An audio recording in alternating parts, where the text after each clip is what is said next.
საქართველოში სურსათის ნარჩენების შემცირებაზე მუშაობა გრძელდება. ამ მიზნით დღეს თბილისში სურსათის დანაკარგებისა და ნარჩენების შემცირებასა და სურსათის დონაციის შესახებ ფორუმი გაიმართა, სადაც ნულოვანი ნარჩენების საერთაშორისო დღე აღინიშნა. რა საკითხებზე გამახვილდა ყურადღება ღონისძიებას და როგორ ფუნქციონირებს საქართველოში პირველი სურსათის ბანკი, ასევე რამდენად მაღალია ბიზნესის ჩართულობა სურსათის ნარჩენების შემცირების საკითხში. ამას მარი მელიქიშვილი გვეტყვის, რომელიც პირდაპირ ეთერში გვერდება. გამარჯობა, მაია, მევესალმებით ჩვენს მაყურებელს. სახელმწიფო უწყებები, ასოციაციები, საქველმოქმედო ორგანიზაციები და კერძო სექტორის წარმომადგენლები სურსათის დანაკარგებისა და ნარჩენების შემცირების, ასევე სურსათის დონაციის შესახებ დღეს თბილისში გამართულ ფორუმზე შეიკრიბნენ. ღონისძიებამ სასურსათო სისტემაში ჩართული ყველა საკვანძო აქტორი გააერთიანა. ფორუმზე აღინიშნა, რომ საქართველოში სურსათის ნარჩენების შესამცირებლად აქტიური მუშაობა გრძელდება, იდგმება კონკრეტული ნაბიჯები და ამ ღონისძიების მიზანი სხვადასხვა სექტორს შორის თანამშრომლობის გაძლიერება იყო. ფორუმის ფარგლებში ნულოვანი ნარჩენების საერთაშორისო დღეც აღინიშნა და ამ ჭრილში განსაკუთრებული ყურადღება გამახვილდა სურსათის დანაკარგებისა და მისი შეწირულობის შესახებ კანონზე, რომელიც საქართველოს FAO-სა და ევროკავშირის მხარდაჭერით 2023 წელს მიიღო. აღნიშნული კანონის საფუძველზე საჯარო ინსტიტუციები, კერძო სექტორი და სამოქალაქო საზოგადოება ჭარბის სურსათის გადანაწილებაზე ორიენტირებული სისტემის შექმნასა და გამოყენებაზე ამ დრომდე აქტიურად მუშაობს და ამის ნათელი მაგალითია საქართველოში პირველი ავტორიზებული სურსათის ბანკის ენკენიას დაარსებაც.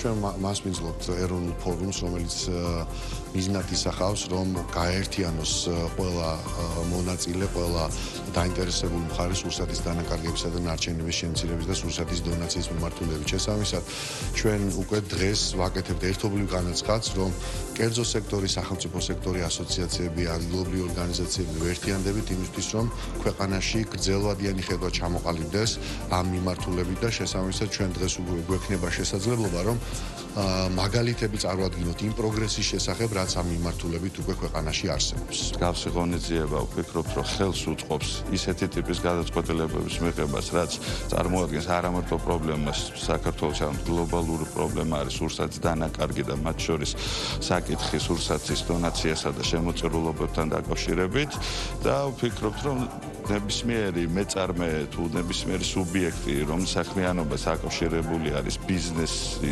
მისი სურსათთან, მნიშვნელოვანია, რომ მაქსიმალურად ჩაერთოს მსგავსი საკანონმდებლო ორგანოს მიერ ინიციირებულ პროექტებში და მათ შორის მიიღოს ისეთი ტიპის გადაწყვეტილებები, რაც ხელს შეუწყობს კანონის მიზნების შესრულებას. გარდა სურსათის უნებლობისა, ჩვენთვის ძალიან მნიშვნელოვანია სურსათის ნარჩენებზე შესაბამისი აქტიობების განხორციელება. მოგეხსენებათ, სურსათის ეროვნული სააგენტო ახორციელებს ქველმოქმედი ორგანიზაციების ავტორიზაციას, რომლებიც დაინტერესებული არიან სურსათის გადაცემით ამა თუ იმ ორგანიზაციისადმი, რომელიც შემდგომ განკარგავს და მოხდება მაქსიმალურად შემცირება სურსათის დანაკარგების.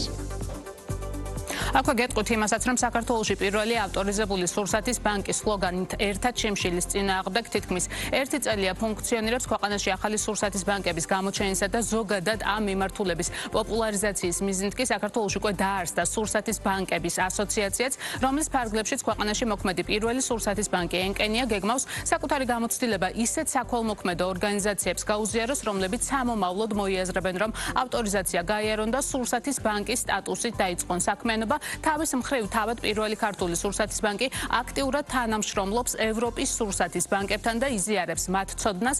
აქვე უნდა ითქვას ისიც, რომ სურსათის ბანკის ფუნქციონირებაში ძალიან დიდი როლი ენიჭება ბიზნეს სექტორს. ჯერჯერობით ქვეყანაში სურსათის დონაციის პროცესში მხოლოდ რითეილ სექტორია ჩართული. არსებული საკანონმდებლო ჩარჩო საცალო მოვაჭრეებისთვის საკმაოდ ხელშემწყობ გარემოს ქმნის და შეწირულ სურსათს საშემოსავლო გადასახადის განათავისუფლებს. პირველი სურსათის ბანკი საქართველოში აქტიურად ფუნქციონირებს. ჩვენ დავაარსეთ საქართველოში სურსათის ბანკების გაერთიანება, ასევე აქტიურად თანამშრომლობთ ევროპის სურსათის ბანკების ფედერაციასთან და ვართ მათი პოტენციური წევრი.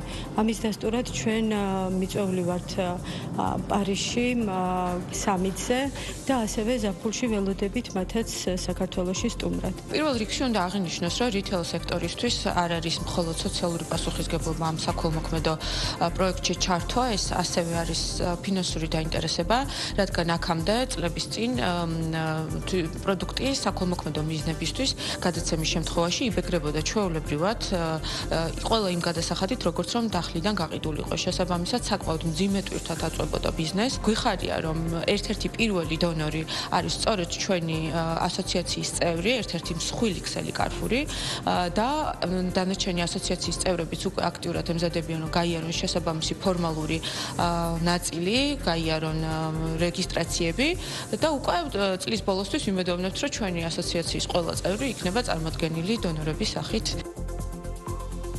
დღეისათვის საქართველოში პირველ სურსათის ბანკს უკვე 2500-მდე ბენეფიციარი ყავს. ჯერჯერობით სურსათის ბანკის საქმიანობა თბილის, მცხეთას, კასპიის რაიონის რამდენიმე სოფელს, ლაგოდეხსა და გურიას ფარავს, თუმცა სამომავლოდ ამ არეალის გაფართოება იგეგმება.